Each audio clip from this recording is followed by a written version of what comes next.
Praise the lord. చేరి వచ్చిన మీకు అందరికీ ప్రభువైన యేసుక్రీస్తు నామములో శుభాలు తెలియచేయుచున్నాను. ఈ దినము కొరకు ఏర్పాటు చేయబడిన లేఖన భాగము యోహాను సువార్త 2వ అధ్యాయము 19వ వచనం. యేసు ఈ దేవాలయమును పడగొట్టుడి, 3 దినములలో దాన్ని లేపుదునని వారితో చెప్పెను. ఆమేన్. దేవునికి స్తోత్రం. హల్లెలూయా, హల్లెలూయా, హల్లెలూయా. దేవునికి స్తోత్రం. దేవుని బిడ్డలైన మీ అందరికీ ప్రత్యేకమైన వందనాలు తెలియజేస్తున్నాను. ఆయన హెచ్చవలసి ఉన్నది అనేటువంటి ఈ కార్యక్రమానికి మిమ్మల్ని ప్రేమపూర్వకంగా ఆహ్వానిస్తున్నాం. We welcome you or we cordially invite you to He Must Increase Daily Spiritual Program in Shanti TV. ఈ కార్యక్రమాన్ని ఎవరైనా మొట్టమొదటిసారిగా చూస్తున్నట్లయితే వారిని అభినందిస్తున్నాను. Thank you for watching. ఈ కార్యక్రమం మీరు ఇలా రెగ్యులర్గా చూడాల్సిందిగా మిమ్మల్ని ప్రేమపూర్వకంగా కోరుతున్నాను. యూట్యూబ్లో కామెంట్ సెక్షన్లో దయచేసి మీరు కామెంట్స్ వేయాల్సిందిగా మిమ్మల్ని ప్రేమపూర్వకంగా కోరుతున్నాను. దయచేసి గమనించండి, గత వారంలో నా ఫోన్ కాస్త ఇబ్బంది అయింది. నా జీమెయిల్ అకౌంట్ ఇవి రికవరీ చేయడంలో కొద్దిగా కష్టమైంది. కొన్ని కాల్స్ వచ్చినప్పుడు ఆ కొత్త నంబర్స్ లాగా ఉండి ఎవరు ఏంటి అనేది అర్థం కాని పరిస్థితి. ట్రూ కాలర్ ఐడి యాప్ నా దగ్గర లేకపోవడం, ఇటువంటి ఇబ్బందుల వలన కొన్ని కాల్స్ అటెండ్ చేయలేకపోయాను. ఎవరో నంబర్ సేవ్ చేసుకున్నాను, శాంతి టీవీ వ్యూవర్ అని ఒకరు కాల్ చేశారు. నేను మళ్ళీ కాల్ చేస్తానని చెప్పాను, వారికి నేను కాల్ చేయలేకపోయాను. దయచేసి క్షమించండి. మీరు నా వాట్సాప్ నంబరు ఈ స్క్రీన్ మీద డిస్ప్లే అవుతుంది. ఆ వాట్సాప్ నంబర్కి మీరు మెసేజ్ పెట్టి మీరు ఎవరు ఎక్కడి నుంచి అని మెన్షన్ చేయండి. తర్వాత నేను మిమ్మల్ని కాంటాక్ట్ చేస్తాను. ఎవరు ఏంటి అని అర్థం కానప్పుడు చాలా కాల్స్ అలా బ్లాంక్ కాల్స్ వచ్చినప్పుడు ఇబ్బందిగా ఉంటుంది, ఎక్కువ అటెండ్ చేయలేని పరిస్థితి. ఏదేమన్నప్పటికీ యూట్యూబ్ కామెంట్ సెక్షన్లో మీరు ఖచ్చితంగా కామెంట్స్ పెట్టండి. మీ ప్రేయర్ రిక్వెస్ట్ పెట్టాల్సిందిగా మిమ్మల్ని ప్రేమపూర్వకంగా కోరుతున్నాం. దేవుని స్తోత్రం. హల్లెలూయా. ప్రభు కృపను బట్టి గత వారంలో అనగా మొదటి వారం అంతా ఉపవసించి ప్రార్థించి ప్రభు సన్నిధిలో కనిపెట్టడానికి, ప్రభు శక్తిని పొందుకోవడానికి, ప్రభు స్వరం వినడానికి ప్రభు సాయం చేశాడు. ప్రతి నెల మొదటి ఆదివారానికి ముందు ఎన్ని రోజులు వచ్చినా, 2 రోజులు వచ్చినా, 3 రోజులు వచ్చినా, 4 రోజులు వచ్చినా స్థానిక సంఘంలో డైకస్ రోడ్ శాంతినగర్లోని 6వ వీధిలోని సంఘంలోని మా చిన్న మందిరంలో ఉపవాస కూడికలు, ఉదయం సాయంత్రం ప్రార్థనలు ఉంటాయి. సంపూర్ణ ఉపవాస కూడికలు. కొంతమంది దైవజనులు పాల్గొంటున్నారు. వారిని బట్టి నేను ప్రభు నామాన్ని మహిమపరుస్తున్నాను. కనుక ఈ దినాల్లో ప్రార్థించి వాక్యంలో బలపడుతూ వాక్యం నేర్చుకుంటూ మనం ముందుకు సాగాలి. ప్రార్థన లేకుండా మనం అపవాదిని జయించలేము. వాక్యం లేకుండా మనం అపవాదిని జయించలేము. కాబట్టి వాడిని జయించడానికి కావలసినటువంటి వాక్యాన్ని, వాక్యంలోని సత్యాల్ని, మర్మాల్ని మనం గ్రహించి వాడి లాజిక్లకు లొంగిపోకుండా, మనకు కావలసింది లాజిక్ కాదు. ఈ రోజుల్లో యూట్యూబ్లో లాజిక్లు అంటున్నారు. లాజిక్లు కాదు మనకు కావాల్సింది. లాజిక్లు మ్యాజిక్లు కాదు మనకు కావాల్సింది. జిమ్మిక్లు కాదు కావాల్సింది. మనకు కావాల్సింది లోగోస్ అనగా వాక్యం కావాలి. దేవుని స్తోత్రం. గత ఎపిసోడ్లో మనం యోహాను సువార్త 2వ అధ్యాయంలోని 18వ వచనం ఆధారంగా చేసుకొని, నీవు ఈ కార్యములు చేయుచున్నావే, ఎందుకు చేస్తున్నావు, ఈ దేవుని వలన చేస్తున్నావు అనడానికి ప్రూఫ్ ఏంటి, రుజువేంటి? ఆ రుజువు నువ్వు సూచక్రియ చేస్తే మేము విశ్వసిస్తాం, లేదంటే నమ్మము అన్నట్టుగా యూదా మత పెద్దలు చెప్పిన దానికి ఆన్సర్, ప్రభు చెప్పిన ఆన్సర్ కూడా మనకు తెలుసు. కానీ ఈ కార్యములు, యేసు యొక్క కార్యములు ఎట్టి కార్యములు? అవి సేవా సంబంధమైన కార్యాలని, లేకపోతే సహవాస సంబంధమైన కార్యాలని, సత్య సంబంధమైన కార్యాలని, సూచక కార్యాలని, సాహస కార్యాలని, శూర కార్యాలు, లేకపోతే శక్తి కలిగిన కార్యాలని మనం గత ఎపిసోడ్లో ఆలోచించాం. రండి, మనం ఈ సమయంలో యోహాను సువార్త 2వ అధ్యాయము 19వ వచనం. యేసు ఈ దేవాలయమును పడగొట్టుడి, 3 దినములలో దాన్ని లేపుదునని వారితో చెప్పెను. దేవుని స్తోత్రం. యేసు ఈ దేవాలయమును పడగొట్టుడి, 3 దినముల్లో దాన్ని లేపుదునని వారితో చెప్పాను. మనకందరికీ తెలిసిన మాటే.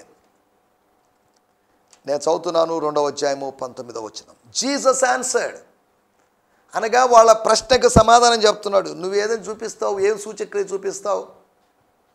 అవును, ఒక సూచక్రియ చూపించబోతున్నాను. I'm ready to do a sign or wonder or a miracle.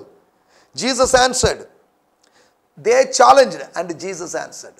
వాళ్ళు సవాలు విసిరాడు, యేసు సమాధానం ఇచ్చాడు. లోకపు సవాళ్ళకి దేవుని బిడ్డల యొక్క, దేవుని కుమారుని యొక్క, దేవుని సేవకుని యొక్క సమాధానం చూడండి. Destroy this temple. దేవుని స్తోత్రం, హల్లెలూయా. అనగా కొన్ని తర్జుమాల్లో ఇచ్చిన దానిపై డెస్ట్రాయ్ దిస్ శాంక్చువరీ, అనగా ఈ గుడారాన్ని, ఈ పర్ణశాలను పడగొట్టండి. దేవుని స్తోత్రం, హల్లెలూయా. డెస్ట్రాయ్ దిస్ టెంపుల్, లేకపోతే destroy this sanctuary and I will raise it up again in 3 days. 3 రోజుల్లో దాన్ని లేపుతాను. ఈ ప్రత్యక్ష గుడారాన్ని, ఈ శిబిరాన్ని, లేకపోతే ఈ టెంట్ని, ఈ గుడారాన్ని, దీన్ని పడగొట్టండి, నేను లేపుతాను, నేను లేపుతాను, లేపగలను. ఈ దేవాలయమును పడగొట్టండి. అదేంటిది? ఎక్కడైనా నిర్మాణం గురించి మాట్లాడాలి కానీ నాశనం గురించి మాట్లాడడం ఏంటి? పాజిటివ్గా మాట్లాడాలి కానీ నెగిటివ్గా మాట్లాడడం ఏంటినా? దేవాలయాన్ని పడగొట్టమంటున్నాడు ఏంటి?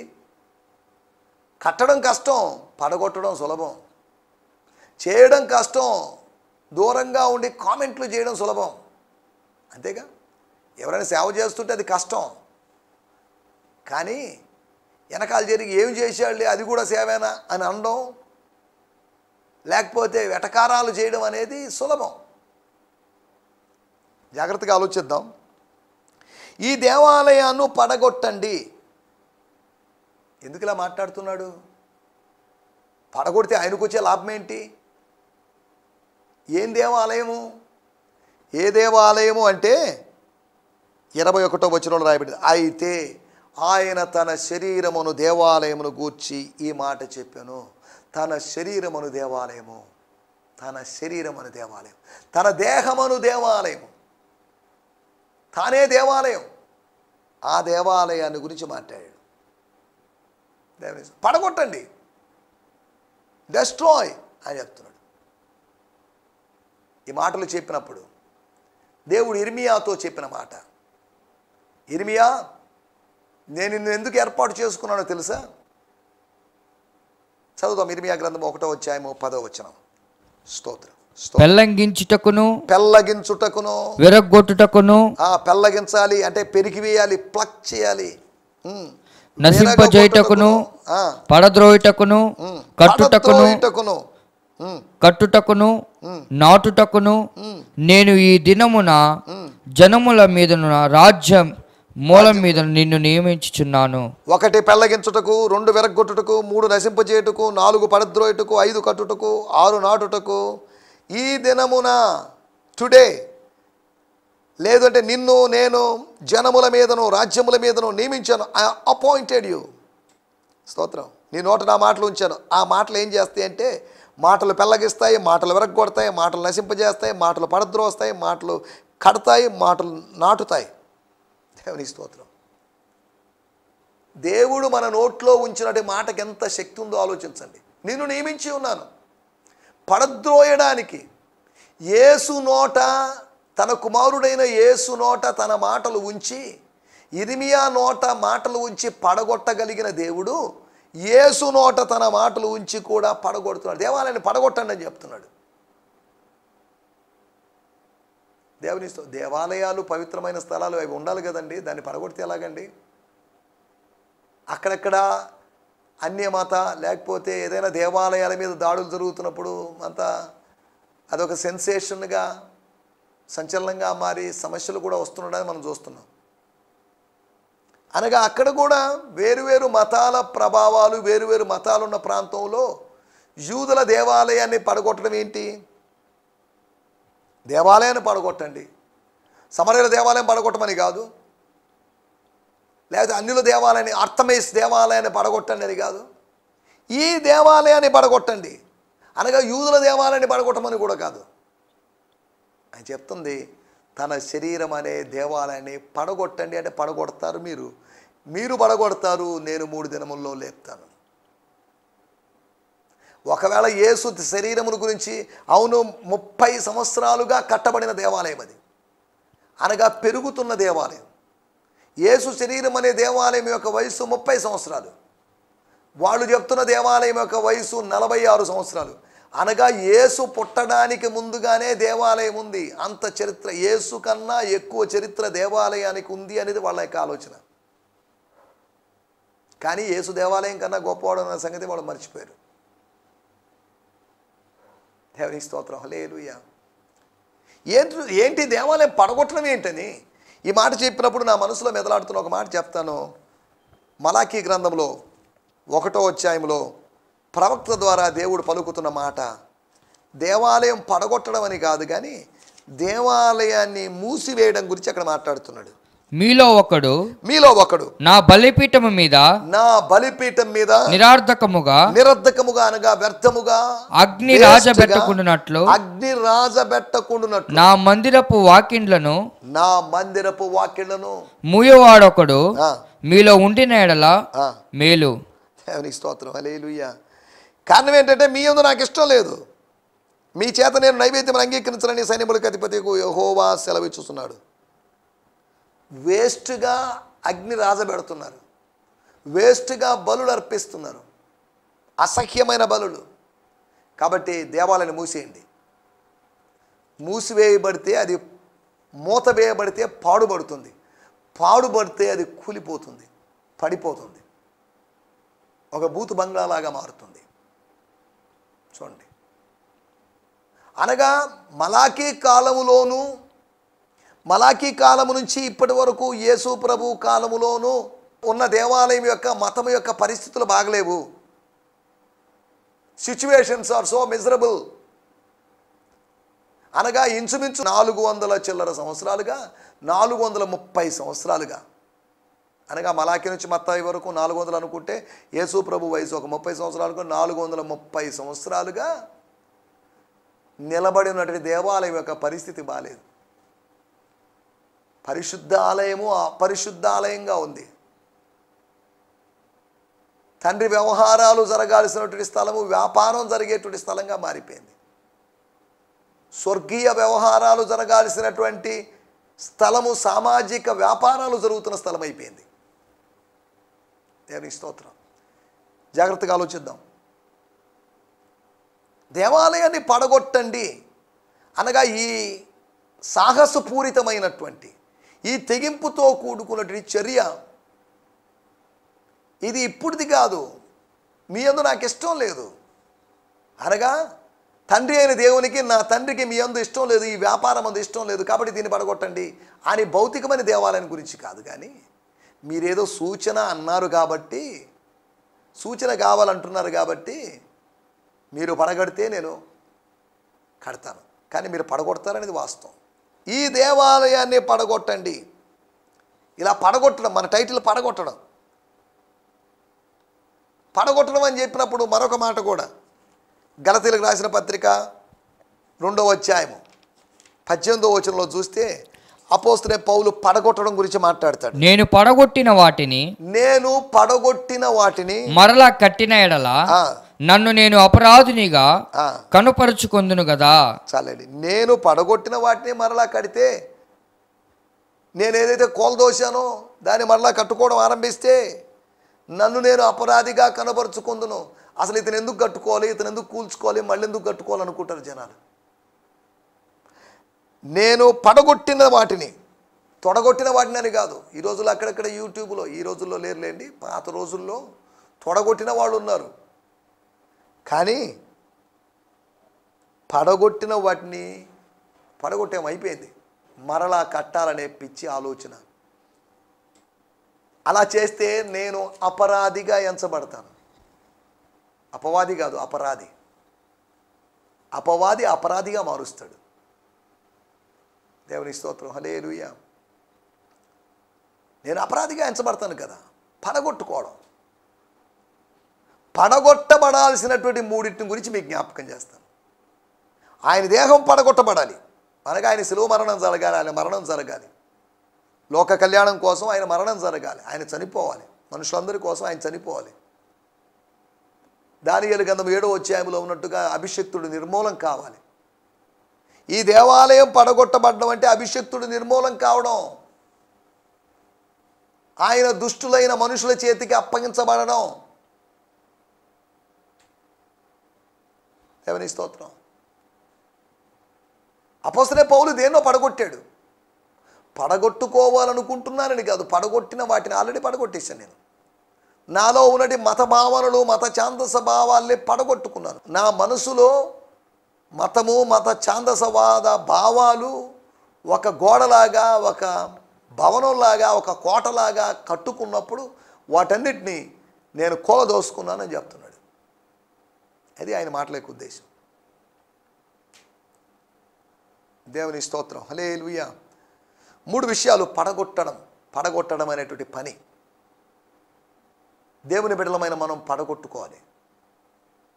ఇందాక చెప్పినట్టుగా మన ఇర్మియా గ్రంథం 1వ అధ్యాయంలో చదివినట్లుగా దేవుడు మన నోట్లో మాటలు ఉంచితే ఆ ప్రవచనాత్మకమైన మాటల ద్వారా కట్టుకోవడం జరిగింది. యెహెజ్కేలు గ్రంథం 37వ అధ్యాయంలో ఎండిన ఎముకలన్నీ చేర్చబడడం, కలిసికట్టుగా రావడం, జాయిన్ కావడం, సైన్యంగా మారడం, కలుసుకోవడం, శల్యములు సైన్యములుగా మారడం, సైన్యముగా మారడం, లేదా శల్యములు సైనికులుగా మారడం అనేటువంటి ఒక అద్భుతమైన దర్శనాన్ని మనం అక్కడ చూస్తున్నాం.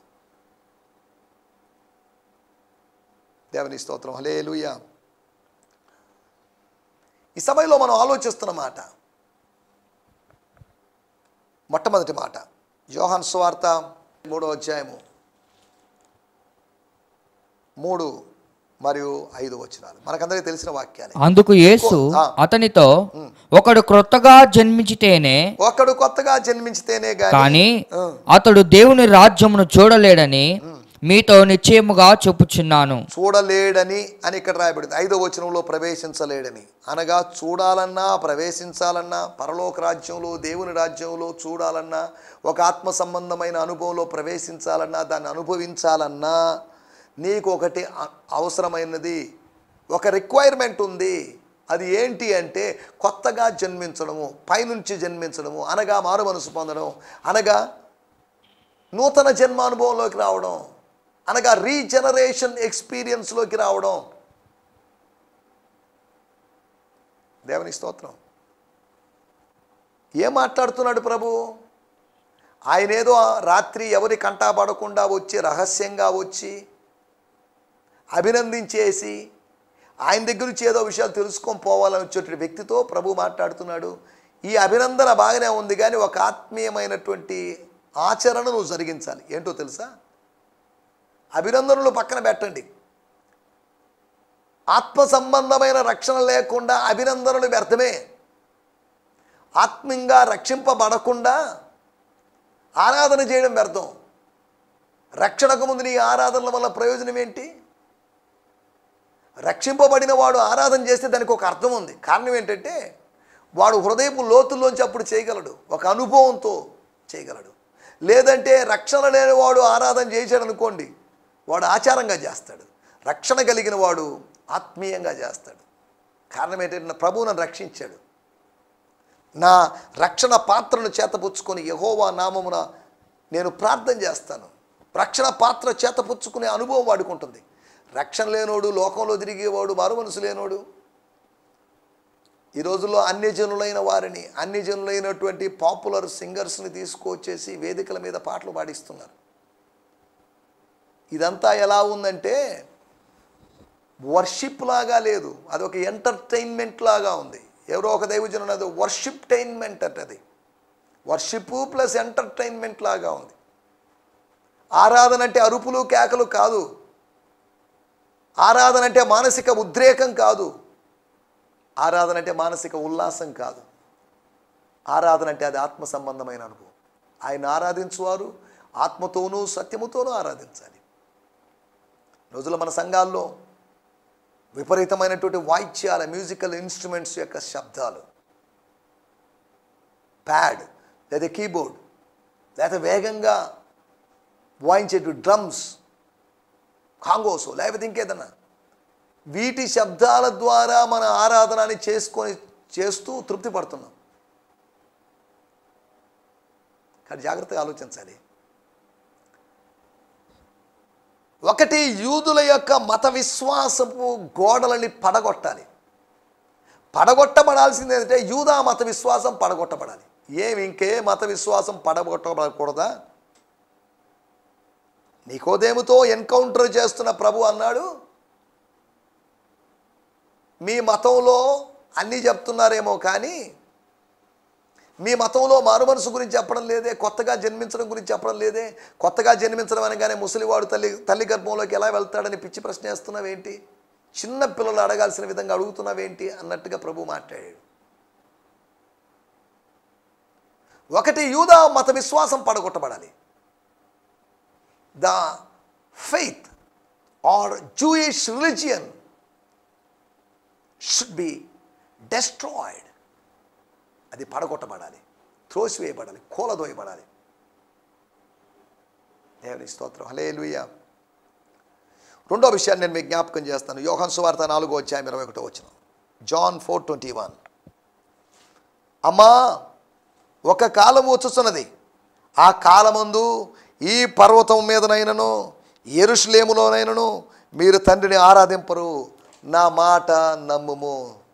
ఓ సహోదరి, నా మాట నమ్ము. నేను అబద్ధం చెప్పడం లేదు, కట్టుకథలు చెప్పడం లేదు. కట్టుకథ చెప్పాలంటే మా గలిలయలో చెప్పుకోవచ్చు, మా నజరేతులో చెప్పుకోవచ్చు, మా కపెర్నహూములో చెప్పుకోవచ్చు. కట్టుకథలు చెప్పాలంటే మా కానాలో చెప్పుకోవచ్చు. కట్టుకథలు చెప్పాలంటే మా యెరూషలేములో చెప్పుకోవచ్చు. కానీ ఇక్కడికి వచ్చి ఎందుకు చెప్తున్నామో తెలుసా? ఇవి కట్టుకథలు కాదు. నా మాట నమ్ముము, బిలీవ్ మై వర్డ్స్. నా మాటలు నమ్మదగిన మాటలు అని ఆ స్త్రీతో చెప్తున్నామా. ఏంటా నమ్మదగిన మాటలు? ఆరాధన గురించి నీకెన్నో అనుమానాలు ఉన్నాయి. వాళ్ళది కరెక్టా, మాది కరెక్టా? యెరూషలేములో జరుగుతున్న ఆరాధన కరెక్టా, లేదు అంటే గెరిజీము కొండ మీద జరుగుతున్నట్టు సమరయల ఆరాధన కరెక్టా అనేటువంటి అనుమానాలు వస్తాయి. ఎవరికైనా అనిపిస్తుంది మాది కరెక్టా, మా డినామినేషన్ కరెక్టా, వాళ్ళ డినామినేషన్ కరెక్టా, మా సిద్ధాంతం కరెక్టా, వాళ్ళ సిద్ధాంతం కరెక్టా, మా బోధ కరెక్టా, వాళ్ళ బోధ కరెక్టా. నేను చదువుతున్నాను. Jesus responded, believe me dear women, the time has come when you will worship the Father neither on a mountain nor in Jerusalem but in your heart. దేవుని స్తోత్రం, హల్లెలూయా. అనగా యూదా మత విశ్వాసం పడగొట్టబడాలి. దుర్భేద్యంగా లేకపోతే పడగొట్టని విధంగా ఒక కంచు కోటలాగా ఉన్నటువంటి వారి యొక్క విశ్వాసం, యూదా మత విశ్వాసం మాత్రమే కాదు, పడగొట్టబడాల్సింది, కూల్చబడాల్సింది, లేతే వేర్లతో సహా పెకిలించబడాల్సింది, పెరికివేయబడాల్సింది. సమారిటన్ ఫెయిత్ అనగా సమరయుల యొక్క విశ్వాసం. సమరయులందరినీ పెరికేయాలని కాదు, యూదులందరినీ పెరికేయాలని కాదు, అన్ని జనులను పెరికేయాలని కాదు. కాబట్టి మనం జాగ్రత్తగా ఆలోచిస్తున్నాం. ఒకటి, the religion, Jewish religion should be destroyed. Second one, Samaritan religion should be destroyed. అనగా మతము పాడు కావాలి, మతం నాశనం కావాలి. మతం ఒకవేళ దేవాలయం అనుకుంటే మతమే, దాన్ని పాడదోయడం గురించి మనం ఆలోచించాలి. పడగొట్టబడడం అనే దాని గురించి మనం ఆలోచిస్తున్నాం. పడగొట్టుకోవాలి కొన్నిటిని. ఇల్లు చాలనప్పుడు, ఆర్థిక వనరులు సమకూరినప్పుడు ఏం చేస్తారంటే ఇల్లు పడగొట్టేసి దాన్ని రీమోడల్ చేస్తారు, ఇంకా పెద్దది చేసుకుంటారు, ఒకటి రెండు రూములు ఎక్స్ట్రా వేసుకుంటారు. మనం కూడా పడగొట్టుకోవాలి. యూదా మత భావంలోనో లేకపోతే సమరయ మత భావంలోనో లేకపోతే ఇంకా వేరే ఏదైనా మత భావనలో ఉన్నట్లయితే, మతానుభావాల్లో ఉన్నట్లయితే, మత ఆవేశాల్లో ఉన్నట్లయితే, మత పైత్యాల్లో ఉన్నట్లయితే వాటన్నిటినీ పడగొట్టుకోవాలి. మూడో విషయాన్ని నేను మీకు జ్ఞాపకం చేస్తాను. యోహాను సువార్త 5:3-4 ఆయా సమయాల్లో దేవదూత కోనేటిలో దిగి నీళ్లు కదిలించుట కలదు. నీరు కదిలింపబడిన పిమ్మట మొదట ఎవడు దిగునో వాడు ఎట్టి వ్యాధి గలవాడైనాను బాగుపడును. నేను చదువుతున్నాను, 3, 4 విడివిడిగా ఉన్నాయి, మనకు కలిసినట్టున్నాయి. Hundreds of sick people were laying under the covered porches, the paralyzed, the blind and the crippled, all of them waiting for their healing. All of them are waiting for their healing. For an angel of God periodically descended into the pool to stir the waters. మరలా చదువుతున్నాం, for an angel of God periodically అనగా ఆయా సమయాల్లో, ఏ సమయాల్లో మనకు తెలియదు, అప్పుడప్పుడు, అంటే రెగ్యులర్ అని కాదు, ఇర్రెగ్యులర్గా, periodically descended into the pool to stir the waters, and the first one who stepped into the pool after the water swelled would instantly be healed. తక్షణమే వాడికి స్వస్థత జరుగుతుందట. ఒకనికి ఆయా సందర్భాల్లో నీళ్లు కదులుతున్నాయి, కానీ ఒకడు మాత్రమే బాగవుతున్నాడు. ఒక్కోసారి ఒక్కొక్కడు, ఒక్కోసారి ఒక్కడు. బాగయ్యే వాళ్ళ సంఖ్య తక్కువ, రోగం పెరిగి బాగు కావడం కోసం అక్కడ పడి ఉండే వాళ్ళ సంఖ్య పెరిగిపోతుంది. ఒక మతపరమైన విశ్వాసం, ఒక జనరల్ విశ్వాసం, ఒక శరీర సంబంధమైన విశ్వాసం. ఈ బెతస్తా కోనేరు దగ్గర జరుగుతున్నది, గత ఎపిసోడ్లో కూడా నేను చెప్పాను, బెతస్తా దగ్గర జరుగుతున్న బోటకం ఏంటంటే డివైన్ హీలింగ్ కాదు అక్కడ జరిగేది. ఒక టెంపరరీ హీలింగ్ జరుగుతుంది, ఒక ఫిజికల్ హీలింగ్ జరుగుతుంది. దేవదూతట దిగాలంట, కదిలించాలంట. వీడు 38 సంవత్సరాలకు ఉంటే ఏనాడు దేవదూత కదిలిన వెంటనే దిగలేదు. వీడికి స్వస్థత వచ్చింది లేదు. ఒక మతపరమైన విశ్వాసాన్ని యేసు పడగొట్టి, కోనేటి యొక్క అవసరత లేదు, క్రీస్తు యొక్క అవసరత ఉంది. స్వస్థత కొరకు కావాల్సింది కోనేరు కాదు, స్వస్థత కొరకు కావాల్సింది కన్నీరు కార్చి ప్రార్థించినటువంటి నూనె కాదు, స్వస్థత కొరకు కావాల్సింది వస్త్రం కాదు, స్వస్థత కొరకు క్రీస్తు కావాలి. అనేక మంది అక్కడ ఉన్నప్పటికీ ఒక వ్యక్తి మీద దృష్టి పెట్టి ఆ వ్యక్తిని యేసు ప్రభు స్వస్థపరిచాడు. నా మాటలు నేను ఇక్కడ ముగిస్తున్నాను. పడగొట్టుకోవడం, ఒకటి యూదా సంబంధమైన మతాన్ని, మత సంబంధమైన విశ్వాసాన్ని, సమరయ సంబంధమైన అనగా రిలీజియస్ ఫెయిత్స్ని మనం పడగొట్టుకోవాలి, రిలీజియన్స్ని మనం పడగొట్టుకోవాలి. అంతేకాకుండా శరీర సంబంధమైనటువంటి స్వస్థతల గురించినటువంటి అభిప్రాయాల్ని, మిస్కాన్సెప్షన్స్ని మనం పడగొట్టుకోవాలి. దయచేసి తల్లోంచండి, చిన్న ప్రార్థన చేసుకుందాం. పరిశుద్ధమైన దేవా, మేము పడగొట్టుకోవాల్సినవి మనుషుల అభిప్రాయాల్ని, మతాభిప్రాయాల్ని, లౌకిక అభిప్రాయాల్ని మేము పడగొట్టుకోవాలని మీరు మాకు తెలియజేసిన పాఠముల కొరకే మీకు వందనం చెల్లిస్తూ, మీరు మాకు నేర్పించిన పాఠముల కొరకే మీకు వందనం చెల్లిస్తూ యేసు నామములోనే ప్రార్థించగలుగుతున్నాం తండ్రి. ఆమేన్, ఆమేన్. ఈ సందేశము మీకు ఆశీర్వాదకరంగా ఉందని నమ్ముచున్నాము. ప్రార్థన అవసరతల కొరకు మమ్మల్ని సంప్రదించవలసిన మా చిరునామా గిద్యోన్ మిషన్ చర్చ్, 6వ వీధి, శాంతినగర్, నెల్లూరు 4, ఆంధ్రప్రదేశ్. పిన్ 524004. మా ఫోన్ నంబర్లు 7036443613 మరి ఒక నంబర్ 9392293010. మా ఈమెయిల్ ఐడి gfihmi2015@gmail.com. దేవుడు మిమ్మును ఆశీర్వదించునుగాక. ఆమేన్.